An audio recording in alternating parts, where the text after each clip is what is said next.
Allahu Akbar, Allahu Akbar.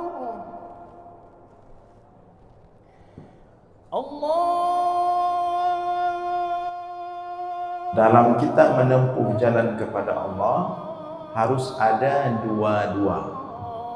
Harus ada raja, harus ada khauf. Harus ada keseimbangan antara keduanya. Sampai di antara mereka ulama ada yang mengatakan tir ilallah bijanahair raja wal khauf.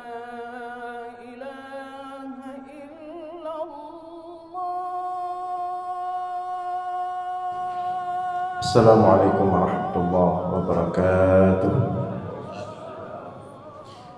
Alhamdulillahil wahidil ahad al-fardis samad alladzi lam yalid wa lam yulad wa lam yakul lahu kufuwan ahad. Walladzi laysa kamitslihi syai'un wa huwas samii'ul basir. Allahumma salli wa sallim wa barik ala sayyidina wa maulana Muhammad alladzi da'a an-nas wa arsyadahum ila tauhid rabbil ibad. Allahumma wa ala alihi wa sahbihi ajma'in, amma ba'd. Puji beserta syukur senantiasa selalu kita persembahkan kepada Allah Subhanahu wa ta'ala, Tuhan yang esa pada zatnya, yang esa pada setiap sifat-sifatnya, yang esa pada setiap af'alnya. Tidak ada satupun makhluk yang serupa dengannya dalam bentuk apapun. Selawat beriringkan salam juga kita sampaikan kepada baginda Rasulullah sallallahu alaihi wasallam, kepada seluruh keluarga dan sahabat-sahabatnya sekalian. Hadirin jamaah sekalian serta para pendengar dimanapun berada yang dimuliakan Allah, kembali kita dalam ulasan singkat tentang ilmu tauhid, masih dalam rangkaian pembahasan hikmah Ibnu Athaillah As-Sakandari dalam kitabnya Al-Hikam. Pada subuh ini kita telah sampai pada hikmah yang ke-88. Hikmah yang ke-88. Qala al-musannifu rahimahullah ta'ala, nafa'anallahu bihi fid dharaini amin. Ar-raja'u ma qaranahu 'amalun wa illa fahuwa umniyatun. Ar-raja'u ma qaranahu 'amalun wa illa fahuwa umniyatun. Raja yang sebenar-benarnya adalah yang disertai oleh amalan, wa illa, dan jika tidak disertai oleh amalan, fahuwa umniyatun, maka itu adalah angan-angan. Kita ulangi, raja yang sebenar-benarnya adalah yang disertai oleh amal, oleh usaha dalam beramal.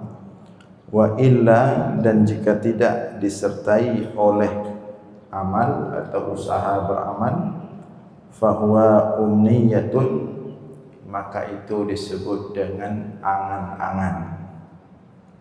Dalam hikmah ini Ibnu Athaillah As-Sakandari berbicara tentang raja. Raja ini kalau kita artikan secara literal dalam bahasa Indonesia, itu dari dasar kata raja yarju. Masdarnya rajaun, yang artinya berharap. Tapi istilah raja dipakai dalam syariat dengan makna pengharapan terhadap rahmat Allah, pengharapan terhadap ampunan Allah, pengharapan terhadap ihsannya Allah kepada hamba-hambanya. Jadi kita, makna raja ini, kita diperintahkan dalam Islam untuk senantiasa memiliki raja, berharap kepada Allah, berharap belas kasih sayang Allah, dan dengan raja tersebut mudah-mudahan Allah limpahkan kasih sayangnya, rahmatnya, kebaikannya atau ihsannya kepada kita, sehingga kita menjadi pantas untuk mendapatkan kebahagiaan dan surga di akhirat nanti. Jadi itu kira-kira makna raja. Namun dalam Islam, sebagaimana konsep yang dibangun oleh Imam Hasan Al-Basri, dalam kita menempuh jalan menuju Allah, itu harus ada keseimbangan antara raja dan khauf. Jadi harus ada keseimbangan antara raja dan khauf. Kalau raja, sebagaimana kita sampaikan tadi, ya, pengharapan terhadap belas kasih sayang Allah. Adapun khauf adalah takut terhadap azab Allah. Itu khauf, takut terhadap neraka Allah, takut terhadap hukuman yang telah Allah siapkan bagi orang-orang yang tidak patuh kepada Allah dan tempatnya itu di dalam neraka. Nah, itu khauf namanya, rasa takut. Nah, para ulama dalam hal ini yang mengemukakan teori ini, atau yang paling kencang mempromosikan teori ini, Imam Hasan Al-Basri, itu mengatakan bahwa dalam kita menempuh jalan kepada Allah harus ada dua-dua. Harus ada raja, harus ada khauf, harus ada keseimbangan antara keduanya. Sampai di antara mereka ulama ada yang mengatakan, tir ilallah bijanahair raja wal khauf. Terbanglah engkau menuju Allah dengan menggunakan dua sayap, sayap raja dan sayap khauf. Artinya dengan dua sayap inilah kita akan sampai kepada Allah. Tanpa dua sayap ini kita dikhawatirkan tidak sampai kepada Allah. Nah, lantas contohnya apa? Mungkin kita butuh contoh untuk memahami makna raja dan khauf ini, kemudian bagaimana kita memposisikan diri kita. Contoh raja itu, contoh raja, ya, contoh berharap kepada besarnya rahmat Allah, besarnya ampunan Allah, besarnya belas kasih sayang Allah kepada hamba. Jadi datang seorang saleh, seorang wali Allah kepada seorang tabi'in. Dia berkata kepada orang tabi'in, kepada seorang ulama tabi'in, wahai syekh, siapa nanti yang akan menghisap amalan kita di hari akhirat? Maka kata sang syekh tersebut, tentu yang akan menghisap kita nanti di hari akhirat adalah Allah. Maka kata orang yang bertanya ini, kalau Allah yang menghisap kita di hari akhirat, saya menjadi tenang. Ya. Bahkan kata orang yang bertanya itu, seandainya saya diberikan pilihan yang menghisap saya di hari akhirat nanti, amalan saya di hari akhirat, mau pilih dihisap amalan saya oleh ibu saya atau dihisap amalan saya oleh Allah, saya akan pilih dihisap amalan saya oleh Allah. Karena besar. Kenapa dia berkata seperti itu? Itu namanya raja. Karena dia tahu dan berharap besarnya rahmat Allah, besarnya kasih sayang Allah, besarnya belas kasih sayang Allah, pasti mudah, ringan hisapnya. Besarnya ampunan Allah, pasti mudah ringan hisab Allah di hari akhirat. Jadi dia merasa tenang setelah dia memastikan bahwa yang menghisab amalannya itu di hari akhirat adalah Allah. Pasti mudah. Tidak seperti manusia yang kalau mengukur amalan kita itu, kalau kita lakukan kebaikan itu 1000, kita lakukan kejahatan 1, dia akan lebih suka dengan 1 kejahatan yang kita lakukan dan melupakan 1000 kebaikan yang ada pada kita. Tapi berbeda dengan Allah. Itu namanya raja. Apalagi ketika kita melihat ayat-ayat tentang taubat, tentang bagaimana Allah menerima taubat, dan hadis-hadis tentang itu. Rasulullah misalnya menyampaikan hadis qudsi. Allah mengatakan, ya bani Adam, wahai anak manusia, innaka, sesungguhnya engkau apabila meminta ampun kepadaku, ghafartu laka, pasti aku akan mengampunkan dosamu, walau balaghat dzunubuka ananas sama, walaupun dosamu itu melambung tinggi, memenuhi sampai ke langit. Maka itu menimbulkan raja. Nah, contoh khauf, contoh takut kepada azab Allah, contoh takut kepada hukuman Allah, itu kita lihat di antara ulama salafus saleh, ada yang meninggal ketika sholat saat membaca ayat tentang ancaman neraka. Itu ada ulama salafus saleh sedang sholat, dia dilihat oleh seseorang sholat malam, kemudian dia sampai kepada ayat-ayat neraka. Ketika sampai kepada ayat-ayat neraka, dia terhenti di situ dan terus mengulang-ulang ayat itu sampai kemudian tersendak nafasnya dan meninggal takutnya kepada neraka Allah. Nah, padahal itu orang saleh, padahal itu tabi'in, takutnya kepada azab Allah.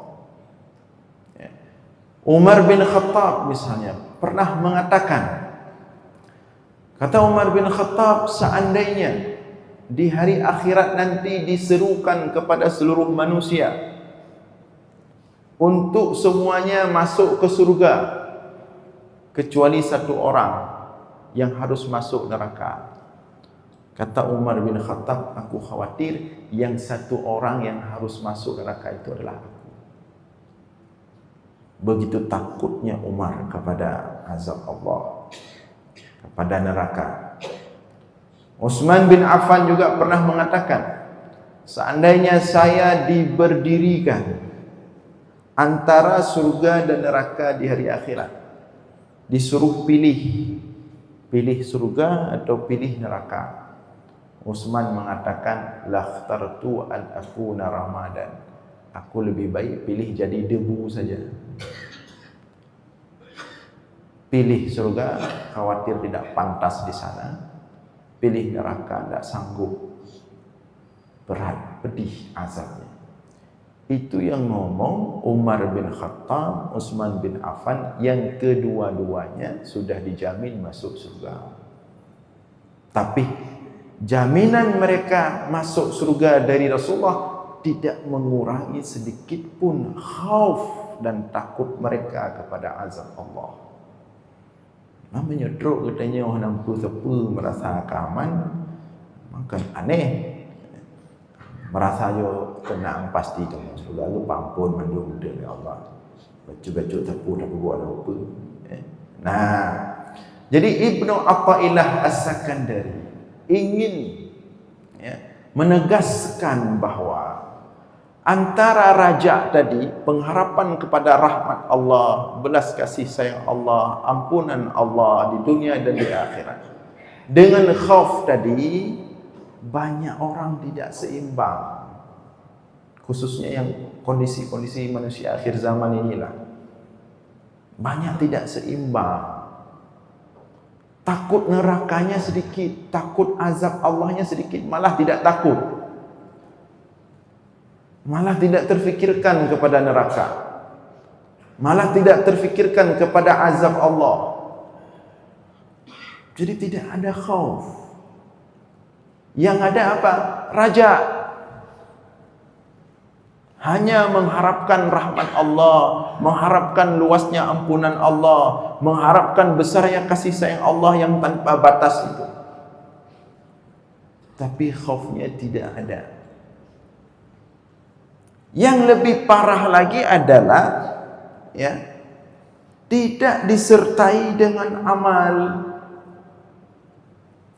Berbuat maksiat kepada Allah lancar, ghibah lancar, menyakiti orang lancar, makan harta haram lancar, ambil yang bukan haknya lancar, memakan keringat orang lancar, tidak sholat lancar, tinggal sholatnya lancar, mulus-mulus aja, melakukan perkara-perkara haram mudah-mudah saja. Tapi kemudian berharap kepada Allah, berharap ampunan Allah, berharap belas kasih sayang Allah, berharap rahmat Allah. Tapi dia tidak pernah berusaha untuk mencapai rahmat itu. Dia tidak pernah berusaha untuk mencapai ampunan Allah itu. Dia hanya berharap saja. Hanya dalam hatinya, saya hamba dhaif, hamba lain. Mudah-mudahan diampun oleh Allah. Ternyata mana? Saya hamba lain, saya hamba abdun dhaif, seorang manusia biasa yang lemah, yang penuh dengan dosa. Mudah-mudahan Allah ampunkan saya. Tapi dosa terus dia jalankan. Apakah ini disebut dengan raja? Apakah ini disebut dengan husnudzan kepada Allah? Berbaik sangka kepada Allah? Apakah ini disebut yang model seperti ini? Amal tidak ada, berusaha untuk beramal tidak ada, yang ada selalu melawan Allah. Kemudian berharap ampunan Allah. Allah pasti kasih ampunan, Allah pasti kasih rahmatnya. Apakah model seperti ini yang dikatakan berbaik sangka kepada Allah? Ini bukan berbaik sangka kepada Allah namanya, tapi ini mustahtir, merendahkan Allah namanya, menghina Allah namanya, meremehkan Allah namanya. Sama seperti orang yang memanfaatkan kebaikan orang lain. Lebih hina lagi orang ini, dia memanfaatkan rahmat Allah dengan sesuka hawa nafsu dia. Ada orang kan begitu, ada orang baik yang apa-apa kita minta mudah, apa-apa kita suruh mudah, nggak pernah protes. Karena dia baik kita manfaatkan. Nggak apa-apa dia baik, dia nggak akan marah, dia nggak akan ini, maka kita suruh ini, kita buat ini untuk dia, ini kita kerjain dia, kita ini, kita itu. Orang yang mengharapkan rahmat dan ampunan Allah tanpa berusaha untuk mendapatkan rahmat dan ampunan Allah itu dengan berusaha keras beramal saleh, melakukan kebaikan, lebih jahat daripada manusia yang memanfaatkan kebaikan sesama manusia. Mustahtir namanya. Mungkin sekilas kita lihat dia husnudzan kepada Allah, berbaik sangka, Allah pasti maafkan, rahmat Allah itu besar, kecil dosa saya ini bagi Allah. Sekilas kita lihat sepintas dia berbaik sangka, tapi dengan pengharapannya dengan rajanya itu membuat dia semakin mudah meninggalkan sholat. Semakin tidak ada beban dia sholatnya itu telat-telat misalnya, karena tadi husnudzan tadi yang dia istilahkan dengan husnudzan, yang dia pahami itulah husnudzan kepada Allah, membuat dia semakin tidak sungguh-sungguh beribadah. Ini bukan husnul ta'at, ini bukan raja namanya. Tapi kata Ibnu Athaillah As-Sakandari, fahuwa umniyah, ini namanya angan-angan. Jadi jangan menyamakan raja dengan angan-angan. Raja itu satu istilah yang sangat mulia dalam Islam. Satu makna yang sangat agung dalam tauhid. Dia lahir dari ma'rifah kepada Allah dengan sebenar-benar ma'rifah, kemudian menghasilkan husnudzan, berbaik sangka kepada Allah. Tapi raja itu dia menghasilkan amal. Seharusnya semakin dia mengetahui besarnya ampunan Allah, semakin semangat dia bertaubat kepada Allah. Semakin dia mengetahui, mengenal Allah dengan luasnya rahmatnya, semakin gigih dia berbuat baik, beramal saleh untuk menggapai rahmat Allah yang luas itu. Semakin dia habis-habisan untuk menunjukkan dirinya untuk mendapatkan ridha Allah, semakin gencar dia mencari perhatian Allah. Kalau dengan Allah tidak apa-apa cari perhatian, yang jangan cari perhatian dengan manusia. Kalau dengan Allah tidak apa-apa bermanja-manja, yang jangan bermanja-manja dengan perhatian manusia untuk mendapatkan kepentingan sesaat. Maka yang sebenar-benar raja adalah semakin dia mengenal Allah, semakin kuat rajanya, semakin semangat beramalnya. Tapi kalau dengan dia kemudian dengar-dengar ceramah raja, ya, ampunan Allah, rahmat Allah, membuat dia semakin tidak berat untuk meninggalkan syariat, tidak berat untuk berbuat maksiat. Ini bukan raja namanya, tapi ini disebut dengan angan-angan. Dan ternyata hal ini juga terjadi pada Bani Israel dulu. Ada sekelompok manusia di kalangan Bani Israel yang model berfikirnya itu seperti yang kita sebutkan tadi. Allah sebutkan dalam surah Al-A'raf itu, dalam ayat 169. Ada ternyata model manusia seperti itu. Allah katakan, فَخَلَفَ مِنْ بَعْدِهِمْ خَلْفٌ وَرِثُوا الْكِتَابَ يَأْخُذُونَ عَرَضَ هَذَا الْأَدْنَى وَيَقُولُونَ سَيُغْفَرُ لَنَا. فَخَلَفَ مِنْ بَعْدِهِمْ خَلْفٌ, datanglah satu generasi daripada Bani Israel. Bani Israel ini kan umat yang banyak rasul, banyak nabi yang Allah utuskan kepada mereka. Jadi ada satu generasi daripada Bani Israel, warithul kitab, yang mereka itu mewarisi kitab Taurat. Mereka baca kitab Taurat, mereka tahu hukum-hukum dalam Taurat. Ya'khuduna 'aradha hadzal adna, tetapi mereka lebih mengutamakan dunia yang adna, yang sedikit, yang kecil, yang hina. Kalau kita baca dalam tafsir, di sini mereka mempraktekkan riswah. Riswah itu suap menyuap. Jadi ada satu kelompok daripada Bani Israel yang suap menyuapnya itu sudah menjadi tabiat kehidupan mereka. Ini kita khawatirkan ini juga menjadi tabiat kita hari ini. Tabiat birokrasi kita. Apa-apa kalau enggak suap enggak jalan. Harus suap. Suap menyuap. Ternyata itu terjadi pada satu generasi Bani Israel. Jadi riswah, suap menyuap itu mengakar dalam kehidupan mereka. Semua lini kehidupan mereka harus ada suap menyuap. Apa-apa suap dulu. Apa-apa suap dulu. Apa-apa diminta suap dulu. Suap menyuap, riswah.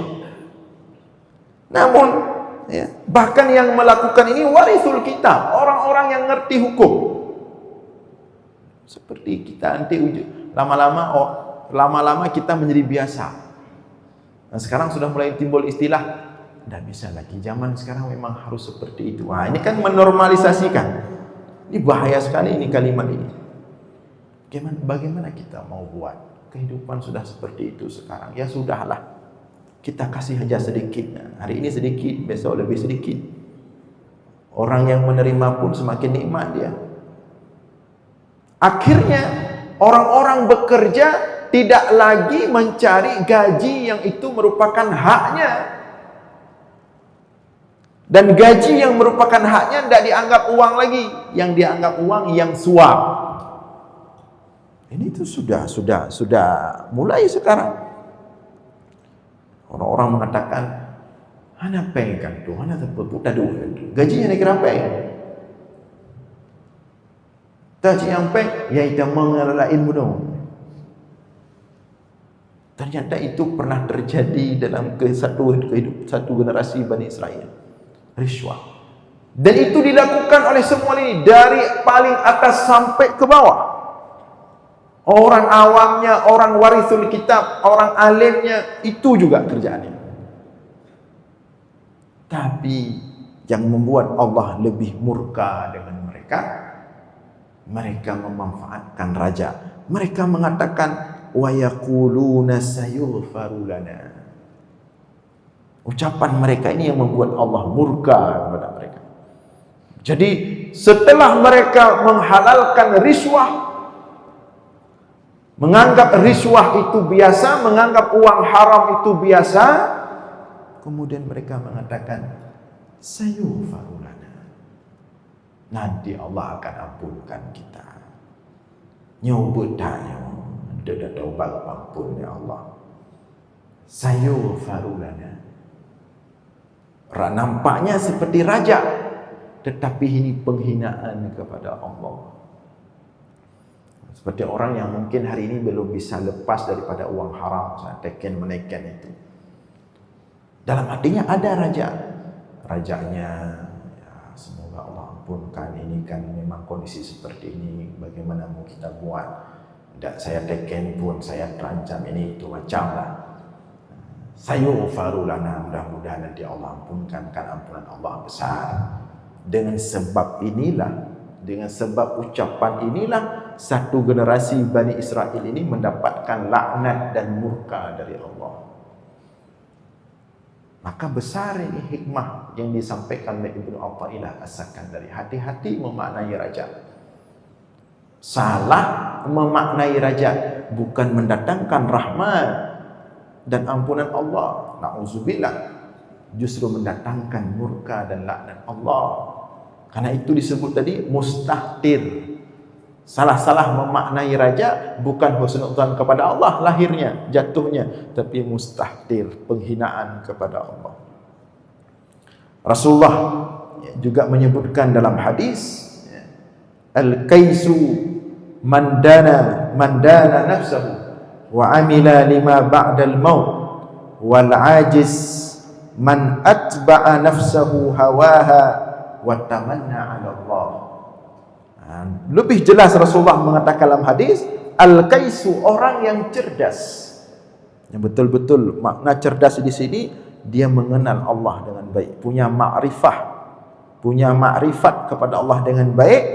Mandana nafsahu wa amila lima ba'dal maut. Mandana, orang yang menundukkan. Apa yang dia tundukkan? Nafsahu, orang yang mampu menundukkan nafsunya, dirinya kepada Allah, kepada syariat Allah, kepada perintah Allah. Itu orang-orang yang betul-betul ma'rifah, mengenal Allah. Dengan asbab dia mengenal Allah, maka dia tundukkan nafsunya, dirinya di hadapan Allah, patuh kepada Allah. Wa amila lima ba'dal maut, kemudian dia melakukan apapun dalam kehidupan dunia ini lima ba'dal maut, sebagai bekal untuk dia berjumpa dengan Allah di akhirat nanti setelah mati. Adapun sebaliknya, wal ajiz man atba'a nafsahu hawaha wa tamanna 'ala Allah. Adapun al-ajiz, sebalik daripada orang makrifat dari al-ajiz, lemah, laih dan pasrah dengan kelaihannya ini. Siapa dia? Man atba'a nafsahu hawaha, orang yang terus terus memperturutkan nafsunya. Nafsu minta perbuatan haram ini, dia ikuti. Nafsu minta perbuatan haram itu, dia ikuti. Nafsu menginginkan meninggalkan kewajiban ini, dia ikuti. Tidak bisa mengendalikan nafsunya, tidak bisa mengendalikan dirinya. Mudah dia melawan Allah.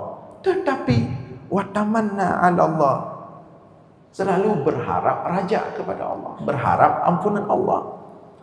Nafsu wahai gepetimang, hanggetem pedimang, gepeturut tapi nafsu. Tapi berharap ampunan Allah, berharap kasih sayang Allah.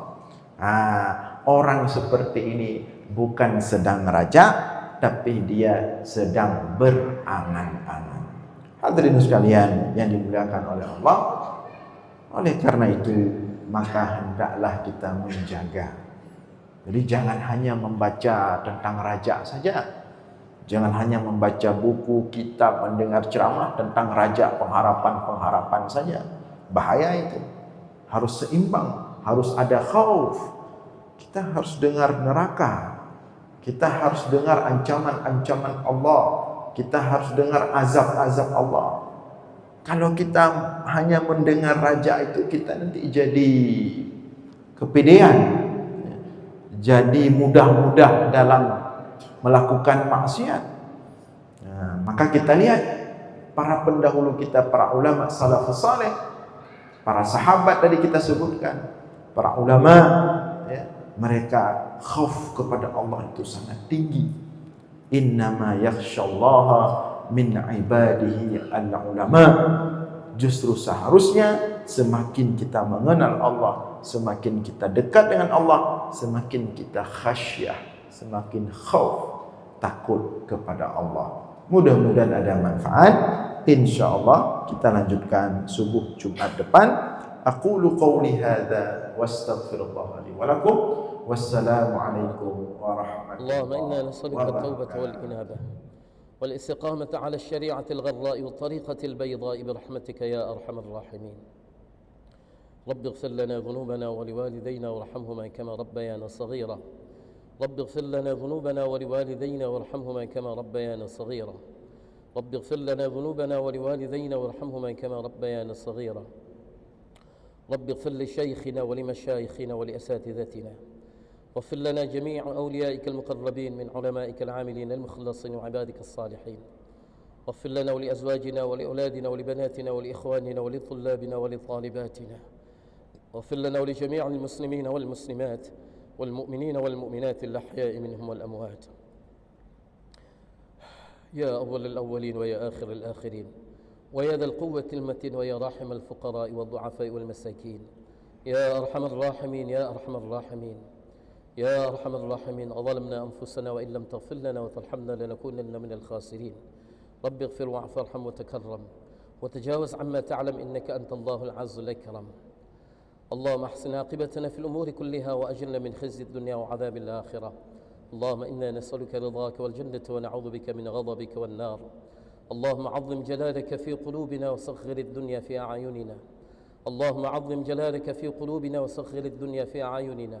حبب إلينا الإيمان وزينه في قلوبنا وكره إلينا الكفر والفسوق والنفاق والعصيان واجعلنا من الراشدين المهديين. واجعلنا من الراشدين المهديين. اللهم اجعلنا من الراشدين المهديين. اللهم أذقنا لذة طاعتك وختمة دينك.